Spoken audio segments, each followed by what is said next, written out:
To the program, Matthew. It's great to have you on today. Thanks, Simon. Happy to be here. Very excited to join you.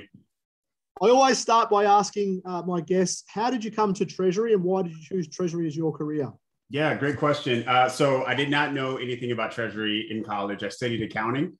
A natural pathway for an accountant is to go into the Big Four, work for a public accounting firm, and then make a decision on what you want to do after 4 years. I knew very early on that wasn't for me. So I transitioned actually to working at a bank. I knew I always wanted to understand how banks work. It was super imperative to understand how corporations worked. And I was working in more of a capital markets role. Customer facing role. After working there, I decided to transition to the Treasury group after taking a class, which was money, banking, and financial markets, learning about the Federal Reserve, how they set interest rates, and then how that the setting of interest rates has an impact on the money supply and liquidity, and corporates need to make decisions on what to do with that information. And so I was super interested by that. And my high level question was, well, what group within a finance org is actually interested in this stuff? And all roads led to Treasury in that regard. So that's kind of how I started, and I haven't looked back ever since. Can I just ask you, what made you take that course? Like, was it an interest you had before, or how did that course come to mind for you? Yeah, so I think more so the titling. Everyone takes their traditional corp finance, course in graduate school and business school. Everyone takes their accounting 101, 102. Everyone takes their corp finance. But I think capital markets was somewhat of a question mark for me. You always hear about people talk about the market in general, but what exactly is the market? And why are folks so focused on like the rates, like the 10-year? Why are folks so focused on the Fed funds rate? And so I decided to that piqued my interest. I decided to give it a little bit of a view, and that kind of led me onto the path of Treasury. So just for the listeners to give them a little bit more color, that customer service role you went into that then led you to Treasury was with Boston Private. It was. On the investment side of things. You spent almost 4 years with them. You then moved to Netcracker, spent 18 months in that business, then moved to Haymon. I can not say this, in more the life sciences space, then Samsara in tech, and now you're with Toast, as Senior Director of Treasury in that business. So just to give a little bit more color there. And so over the course of your career, what's led you to make the moves that you have and to develop the career that you've had? Yeah, absolutely. I knew very early on I wanted to be in Treasury for the long term. And so it just became about positioning myself in my career as a candidate to be different, right? I think traditionally, as we know, a lot of Treasury groups tend to focus on specialization. And so you may have someone who's really strong in debt or capital markets or cash flow forecasting as a silo, and it's very hard for them to kind of garner experience and acumen in some of the other more prevalent areas of Treasury. And so what I did was I looked at the JD for a treasurer position, and I decided to kind of reverse engineer my career so I could fit that. So I knew I needed to get broad capital markets exposure. I knew I needed to get foreign exchange hedging exposure and understanding cash flow and balance sheet hedging. I knew I needed to have exposure working cross-functionally with FP&A and accounting and doing the forecast. I knew I needed to get broader exposure working with legal and reviewing ISDA agreements and documentation. So because I knew I had that kind of future outlook, I decided to make sure that my resume spoke to each of those criteria in detail, so that I kind of made myself a diversified candidate in that regard. And I just wasn't focused on a silo. So listeners out there, what Matt has just told you is what I've been banging on about for about 3 years now. So exactly as Matt said, look at where you want to go, get an understanding of what that career path is, because in Treasury, there's no right way. There's no one way. Exactly. Out where he wanted to go and then reverse engineered it. And that is exactly what I've been trying to tell people for some time now. So listen to Matt. He's got some great there. Yeah. Matt, talk us through then, what would you say have been the highlights in your career so far? Yeah, I'd say the highlights is, maybe connecting it to your last question is just being able to work in different industries and just to understand what things are constant throughout Treasury in different industries and what things are different. And so, working in more of a tech SaaS based company today, Treasury is a lot different than working in a life sciences org. namely, the positioning of Treasury and the driving to kind of systematize operational tasks. It's actually really attractive for me being in a SaaS company. So looking to automate a lot of our flows, looking to use APIs and maybe delve into open banking as ways to, cut down on some of that operational time spent doing routine tasks in order to kind of leave room for the more analytical, aspects of Treasury that I think are sometimes, done on an ad hoc basis when we have time. But to answer your question, the most interesting thing for me was just to see the difference between, life sciences versus telecommunications versus banking, and then being able to then leverage those differences as just unique experience and, chaptered in the catalogs of my Treasury background to be able to use in the future. Again, listeners, that's something that I tell people a lot. I think a Treasury analyst or, whatever the title is in one organization is very different to others. So as Matt done, like getting out there and experiencing different environments, different treasurers have different opinions and will teach you different things. So going out there and seeing as much as you can and learning as much as you can early is, again, something that I've talked about. So Matt, I know you've been, I must have given you the script beforehand. So you wanted me to say, but that's not the truth at all. So thank you for enlightening people on that. How Absolutely. Would you say that the industries that you've worked in does differ for Treasury? Yeah, I would say, working in, let's say, a private company that's a subsidiary for a company is totally different, right? Because one, the whole funding model is different, right? You're not necessarily going out to the markets, getting debt. And the funding relationship is via intercompany with the parent. And so I knew that was a bound for me, if you will, to kind of grow my career. So I knew I needed to kind of get more capital markets. What does it look like to set a capital structure for a company? What does it look like to manage EPS effectively? What does it look like to manage a share buyback program?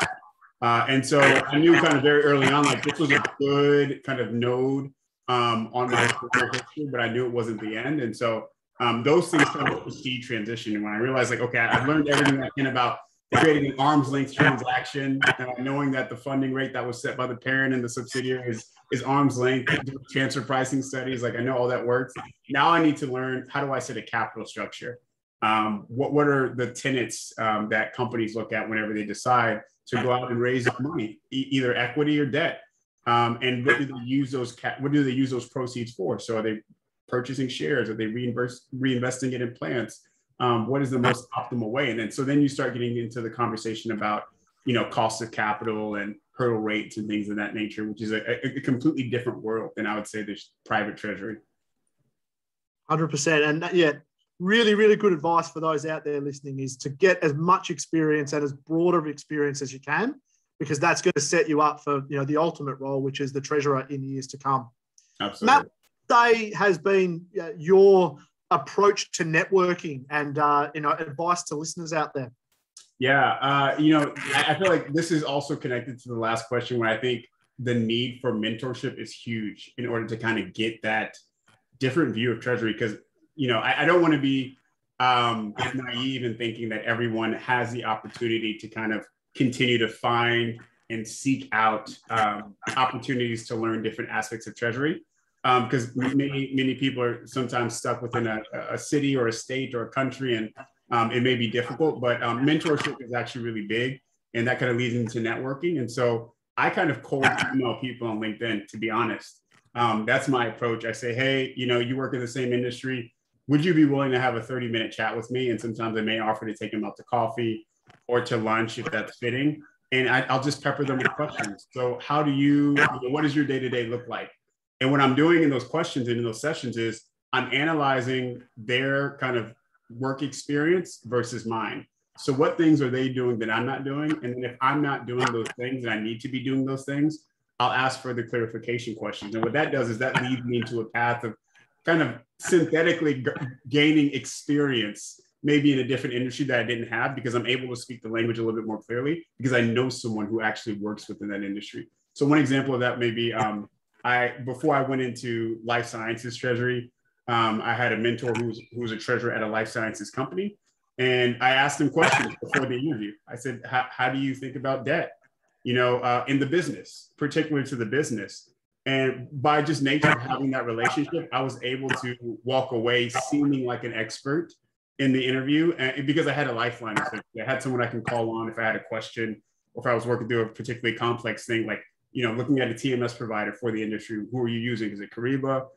Looking at an FX provider, is it Reval? Is it Fire Apps? And so mentorship, cold emailing people is actually a forgotten art. And I think it actually lends to a lot of relationships being formed that probably otherwise wouldn't have been there. So now that we're kind of in a digital age, everyone's working from home, it's a good opportunity to kind of dust off the networking skills and start to reach out to some folks and just offer them, can we do a 10-minute Zoom chat? Can we chat for a little bit? May I ask you some questions to pick your brain? And what you'll see mostly is people are totally willing to do that.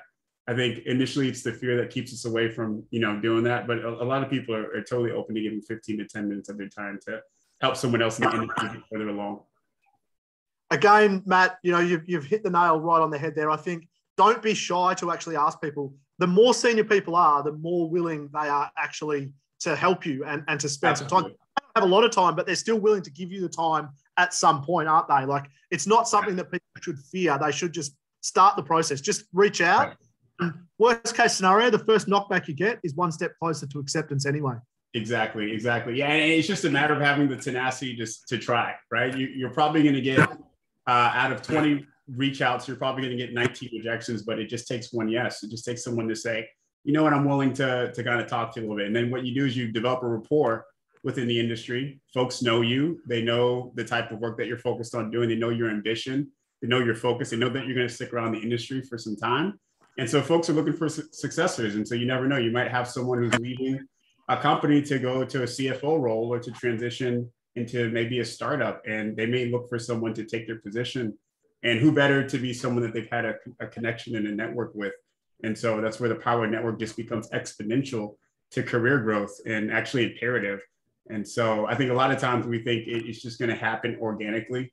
But I think as you continue to go through Treasury, you realize that you just have to go out and get it and position yourself to be in the information stream so that you can use it appropriately and you can continue to grow with the cohort, essentially. And that's a really good point as well, Matt. I think people do think it's going to happen organically, but it happens organically for those people who continually put themselves out there, who continue to have conversations, who continually network, and who go into those conversations not with what's in it for me, but just a general conversation. Like you're saying, you reach out to someone because you want information and you're learning on the back of that, and you're probably helping that person out in a different way as well. Absolutely. About the take. It's you're going into that conversation with how can I help them at the same time? Absolutely. Yeah, there has to be shared in alignment with incentives. And I think initially sometimes it may be a little bit more tilted, but what you'll find out is like a lot of these people I've reached out to for mentorship actually have become, trusted thought partners and advisors. And also we share resources. So someone may be hiring for a treasury analyst and they say, Matt, is there anyone in your network that you know who might be a good fit? And because we've developed that rapport with one another, we're able to share network resources and maybe even someone on my team that I may not have a position for, but I know they're really good and I want to see them succeed. I can say, yeah, I know someone who's an analyst who's going to make a great senior analyst. And so you're able to kind of work, through that networking and rapport as you start to develop those relationships.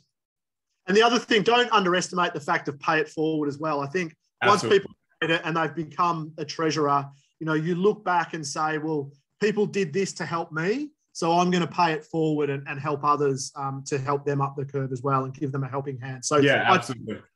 Ask the question because people are 9 times out of 10 they are willing. It's just whether they have the time or not is the key. That's a great point. And I think to your point, like a lot of people are operating in a deficit of pay it forward, and so they're itching and waiting for people to ask them the questions of how they can help because it makes them feel good. It makes them feel like they're doing something to push talent into the industry, and they're kind of leaving their mark. And I think a lot of folks are looking for that right now, especially as they get to more senior roles and the ceiling is quickly approaching. How can I continue to maybe expand my legacy within Treasury? And the best way to do that is through mentorship and paying it forward.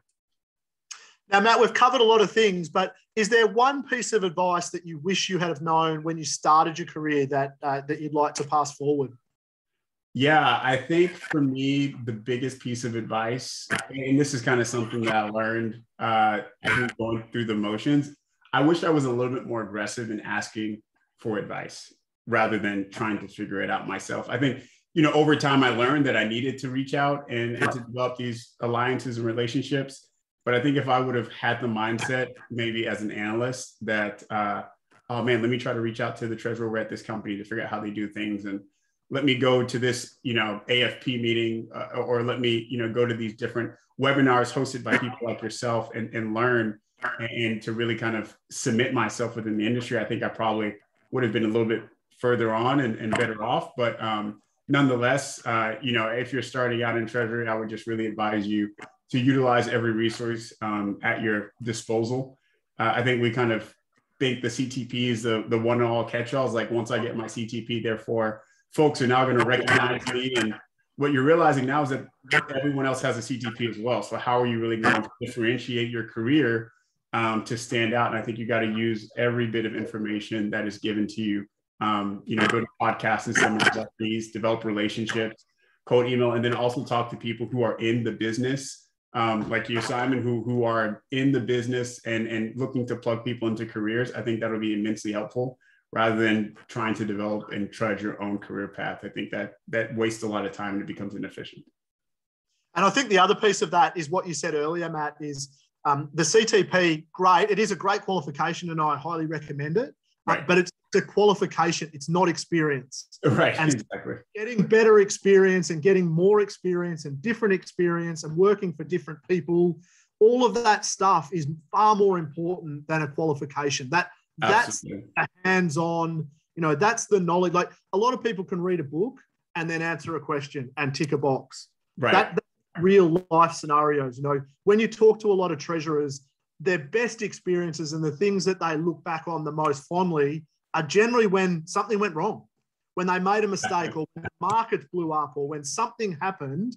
The number of people who talk about the GFC as being a pivotal time in their career, it was the worst thing they went through, but it was the thing that they learned the most from. Or right. Even the current scenario where we're in a COVID scenario and all of a sudden liquidity dries up. These type of scenarios are where you learn the most. And working for different people to experience more of these scenarios is what you really need to do. Absolutely. Completely agree. Couldn't agree more. And yeah, I think that kind of goes back to the question of like, how does a treasury analyst really optimize their role or their career for success and growth? I think, to your point, like, don't run away from those hard opportunities and seek out those opportunities. And sometimes that might come in the form of stretch projects where you are. Instead of just having FP&A be in the room around thinking about cash usage and how to get more liquidity, raising your hand to be brought into some of those projects to work cross-functionally. I think that just kind of bodes well and continues to push, one, the industry along of like positioning Treasury as a strategic force within finance, but also more personally for the individual of just garnering that real-time experience and those war wounds that kind of help promote growth. And interestingly as well, Matt, just to touch on that, like we've talked about big events like a GFC or COVID. The other thing is, like, companies in distress are often like, it's not attractive to go to because you look at, will my job be there in time? But those companies in distress, like let's look at now with COVID, like airlines or, shipping or these businesses intensive, right now they're struggling. So right. Is that an attractive industry to go to today? Well, it's probably someone's going to lean towards a tech company because they're booming. But do you know what? From a pure treasury perspective, the experience that you'll get in that challenging situation probably right. will be pretty amazing. But it's just not what people's natural approach is, where you want to go to where the river's running fastest as opposed right. to upstream, don't you? Right, exactly. I think there needs to be some type of counterintuitive thinking as well. Like, I think, that's a really good thought where, if you're doing what everyone else is doing, right, you're going after the Googles or the Facebooks or the SaaS companies. What's happening is there's a lot of volume, there's a lot of applicants, and the talent pool is very hard. And I'm not saying that you shouldn't do it and discouraging people from doing it, but I think the alternative approach is actually a really good one, because what if you're able to kind of garner those war wounds and that experience in maybe a not so sought after industry that will help position you to be the next senior treasury manager of Google, the next treasury manager of X company or X industry that you're looking to break into. I think that's a often forgotten strategy. And I think what happens is we become so fixed on salary and title that we miss the necessity of experience and kind of career growth that kind of lends and yields greater salary and title in the future. And so it's just a matter of like, are you willing to sacrifice the short term in order to prepare for the long term? I think a lot of times when we think about career growth, we think about what can I do now that's going to put me in the best position for today. But oftentimes I think it's important, to your point, counterintuitively, we need to think about what can I do today that's going to put me in the best position for tomorrow, which is, I think, an often forgotten thing. Particularly when you consider like your career isn't 2 or 3 years, is it? Like your career no, it's not. Yeah. Like it's very natural. It's human nature that everyone wants it tomorrow. Right. Everyone analyst today wants to be a senior analyst. Everyone who's a senior analyst wants to be a manager. But there's a lot of really important experience to be gained during that journey as well. So absolutely. Yeah, think long term. Don't think short term. So it's a marathon rather than 100 meters. Exactly. Yeah, I think that's a great analogy. Like usually one question I always ask candidates is, what do you want to do long term in the next 5 years? And if it's not treasury, especially it depends on what role I'm hiring for, sometimes I'm not as willing to give that candidate a chance because there's no direction. They're not looking to be in the industry long term. This is a sprint for them, right? This is a 400-meter race for them. And so I think it's really important that before you get into interviews and before you start talking to companies, is really to kind of game out where you want to be in the next, maybe 5 to 10 years and be able to speak to that with articulation. Because I think that's going to give your employer a lot more trust, especially if they're hiring you for a senior role, that you're going to be someone that's going to build, that's going to develop, and that's going to be around for the long term, as opposed to someone who wants to do this for a year and then move into another part of finance. I don't think that's bad if that's your goal, but I just think, you should be honest with yourself about that and maybe not. Expectation and strategy need to be aligned there, right? So if you're running a 400-meter race and that's your goal, let that be your goal and expect 400-meter results. But if you're looking to kind of be in the industry long term and you're looking to run maybe a 1,600-meter race, and think about what do I need to do to prepare myself today to be able to finish the race in its completion tomorrow. It's interesting though, Matt. I find most people, once they get bitten by the treasury bug, they find it pretty hard to leave. Yeah. Because it's outward focused, it's forward looking, compared to a lot of other finance roles, accounting roles, it is the sexier side. So I find it's get people into treasury. Generally, they want to hang around and stick it out and get to that treasurer job. Everyone, I mean, definitely people who dip in and out, but I find more often than not, people do want to hang around. Agreed. Yeah. I'm a product of that. Matt, what are the key things you look for when hiring your direct reports?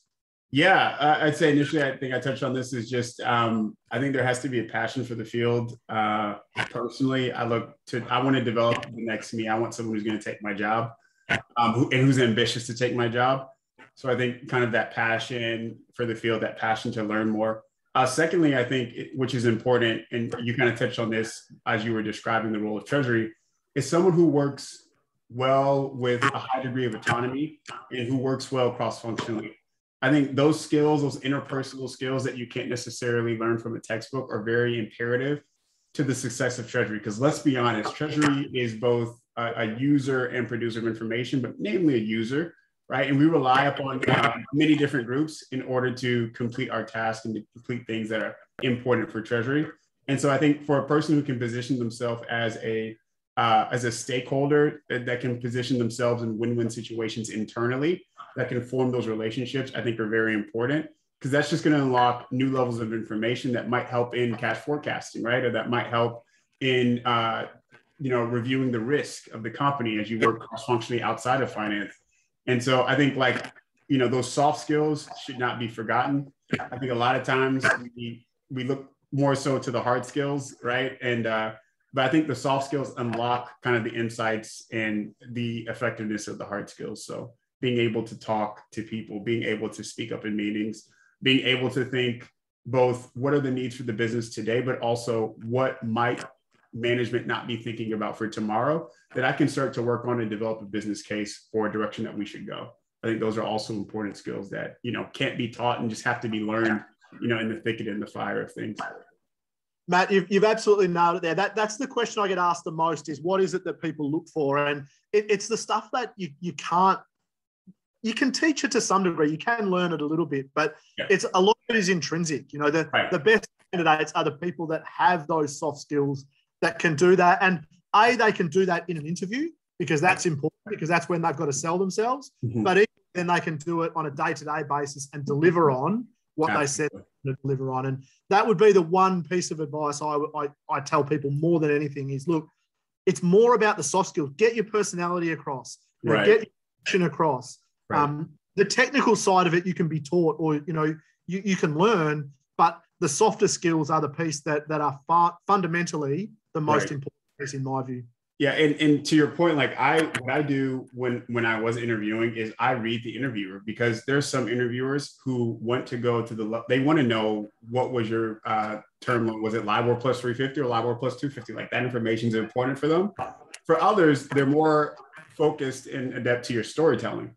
So are you able to tell your story of your career journey in a very succinct way that gives them enough comfort and trust to say, this is someone that I want to move forward with? And so it's just being able to read your audience. And that's where that communication still comes into play because you may go into a level of depth for an interviewer that may not bode well for you. Although it may be, to the I and to the T, crossing the T, it may not necessarily position you for success in the interview. So being able to read your audience and understanding how to speak their language, because sometimes you can speak Treasury in a way that is treasuranese, right? It's just only something that treasurers understand. But being able to disseminate and communicate information that translates. So I may speak more in accounting speak if I'm speaking to a controller. I may speak more in FP&A speak if I'm speaking to someone who's an FP&A, so that what I'm trying to deliver in my interview gets across and is received well, as opposed to me just speaking over someone. Totally. And that translates, doesn't it, to your day-to-day job? Yes, absolutely. Do that interview because you need to read your interviewer. But like you say, if you're talking to FP&A, if you're talking to accountants, you need to read that audience and talk to them in a way that they understand. That's the art of being good at Treasury. Right, exactly. Because you sit right at the nexus of these different groups, right? You're not fully accounting. You may have some accounting responsibilities. You're not fully FP&A. You have some short, near-term responsibilities with liquidity management. And so how do you really bridge these two together to be a partner for both groups to create this really nice holistic finance org? And that's where I think Treasury can be strategic, especially when it comes to being a partner to, executive management like the CFO, to being able to kind of be the glue that holds it all together and an information pipeline, because there's some things that you may hear in an accounting meeting that are totally necessary and relevant to an FP&A meeting, and Treasury really being that kind of central hub to help share and disseminate that information in a timely fashion, I think just adds to the strategic character of the role. For sure. What then would you say are the keys to a successful treasurer in the eyes of the C-suite? Yeah, I think about this often because I think this is a very important question that anyone who vaguely touches the C-suite needs to think about and also needs to answer. The first one, I'd say there's I call it a zoom in, zoom out perspective.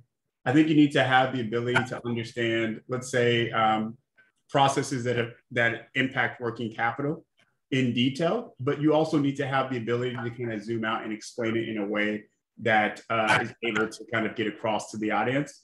And also, secondly, I would say having the ability to think about what is top of mind for the executive team and where Treasury might intersect, but then also have part of your foot in the future and think about what things could be coming down the pipe that might be important. We're not necessarily in a state where we're focused on those things, but they're going to be important in 6 months.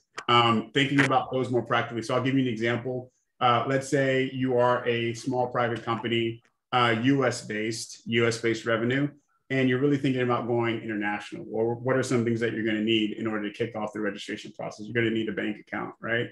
You're going to need to understand functional currency and the implications of foreign exchange with that. You're going to need to understand intercompany flows and how that ties into cash repatriation for the future. And so being able to speak to, I think, each of those areas with a strong command and being able to advise the C-suite is I think, a really important imperative skill. Definitely. And one last question for you, Matt. Technology is obviously changing pretty rapidly. The role of the treasurer changing as that technology advances quickly? Yeah, I think, Treasury is going to need to adapt. I think we're seeing, when we think about the conversation of like APIs and open banking and just the flow of information from ERP systems to financial institutions, I think treasurers need to kind of do research and get involved in that work stream so that we don't get left behind. And we're not the only group within finance stuck doing things in Excel. I think the TMS conversation is good and is important, but I do think there's a technology for moving at a faster rate that I think Treasury needs to be a part of, like thinking about, faster payments task force and what's kind of coming out of there, thinking about real-time payments and thinking about requests for payments and these different things that are going to speed up and kind of change the industry. I think Treasury kind of needs to have that forward-looking view into understanding what's happening in the general framework within financial institutions, and then think about what does that mean for me in my role, and then how can I leverage some of that technological advance in order to bring in and create some efficiencies for Treasury in my company. Fabulous, Matthew. It's been a pleasure chatting with you. Thank you very much. Absolutely. Yeah, thanks for having me on. It's been really fun.